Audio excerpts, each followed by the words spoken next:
Përpara ndeshjes, të gjitha diskutimet apo mendimet që jepeshin nga gazetarët apo specialistët e futbollit e kishin thelbin se çdo takim bëhet i vështirë sepse asnjëherë nuk i dihet, dhe qëndron si konstatim sepse ndeshjet e lehta nuk ka, asnjëherë nuk do të ketë ndeshje pa presion. Mendimi im për paraqitjen e Shqipërisë kundër Andorrës është pozitiv, sidomos për 45 minutat e para. Pjesa e parë ishte pozitive sepse ekipi tregoi se kishte dëshirë për të arritur me patjetër rezultat pozitiv. Skuadra luajti thjesht partet funksionuan dhe mbi të gjitha loja në krah, sidomos me vendosjen e mbrojtjes dhe djathta dhe efikasitet lojës. U pa qartë edhe në momentin kur arritëm të shënonin me ato veprim të shkëlqyer të mbrojtjes. Kjo ishte gjëja më pozitive e arritur nga i lojtari i ardhur pas një tëmtimi shumë të gjatë që me cilësitë e tij mendoj se në ndeshjet e ardhshme do të jetë një nga pikat kryesore ku do të mbështetet ekipi ynë kombëtar.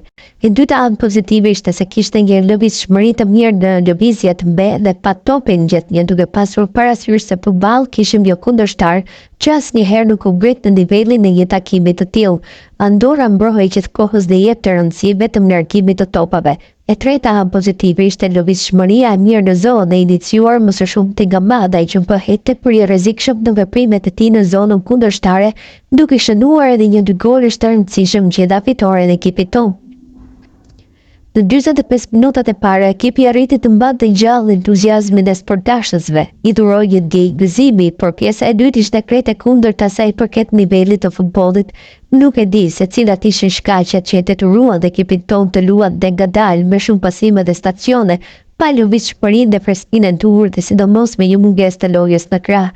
Ky fraksion i ndeshjes mund të kalonte edhe në mërzitje. Prisja të paktën disa shpëndija, topat i gjatë pas shpine, kombinacione të shpejta apo goditje në port, loja në skajet anësore me ekipe të tilla që vendosen mirë në aspektin mbrojtës, është çelësi për të arritur të golat e të fitoria.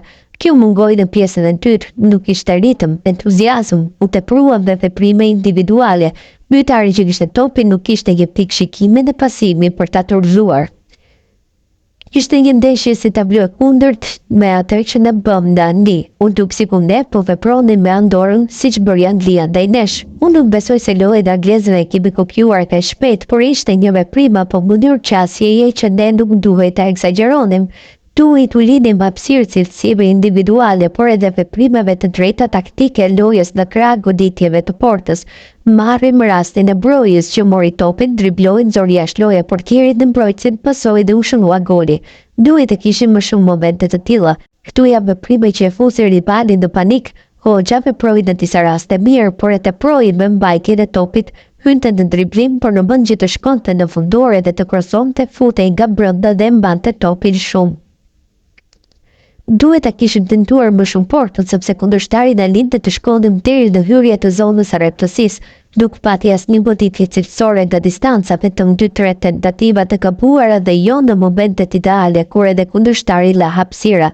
Në këtë aspekt ekipi nuk tregoi një mënyrë loje të saktë. Ishin 2 mesfushorët, Asllani dhe Shehu, dhe mendoj se lojtarit e Interit duhet i jepeshin më shumë hapësira për të shkuar përpara në pozicione goditse, sepse ka gjuajtje shumë të mirë. Shehu të rinte mbrapa për organizim, ndodhi ndryshe dhe të dy qëndruan dhe të njëjtin rol si organizator.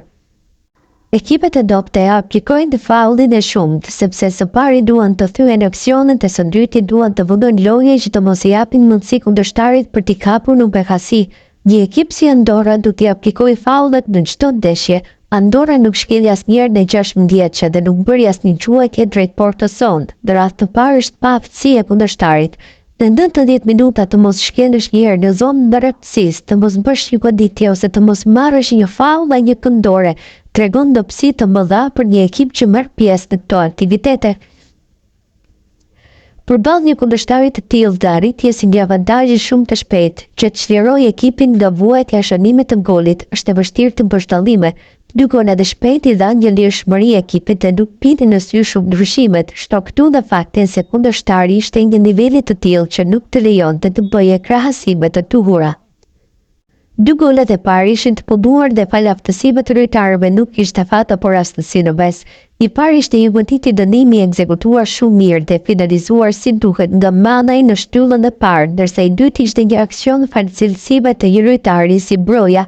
I treti ishte një moment kur të dyja ekipet tuajse e lëshuan lojën sepse dhe 1 minutë ishte të u kapën në befasimisht. Gëzon Merita Uzulli, i cili kishte hyrë me dëshirën për të shënuar dhe ja arriti. Është edhe merit individuale. Ajo është 7 qershorit është me kuptimin e plot një ndeshje e vështirë në shumë pikpamje, por që stafi dhe trajnerët të mendojnë që tani për atë ndeshje është shumë e vështirë. Ka e ndesh në kohë do të ndiqet me kujdes secoria lojtarëve deri në qershor. Në atë mbullim do të jetë shumë e rëndësishme për zgjedhje që të mbullohet grupi më i mirë që mund të nxjerrë kombëtarja jonë. Të vinë lojtarët më në formë, të vendosur në vendet e tyre për të dhënë maksimumin. Sa i përket anës politike apo nacionaliste, është e pamundur të bësh tifozët që të ruan një fare etike në një takim të tillë. Janë gjëra që kanë vite që janë gatuar dhe nuk shumë e lehtë.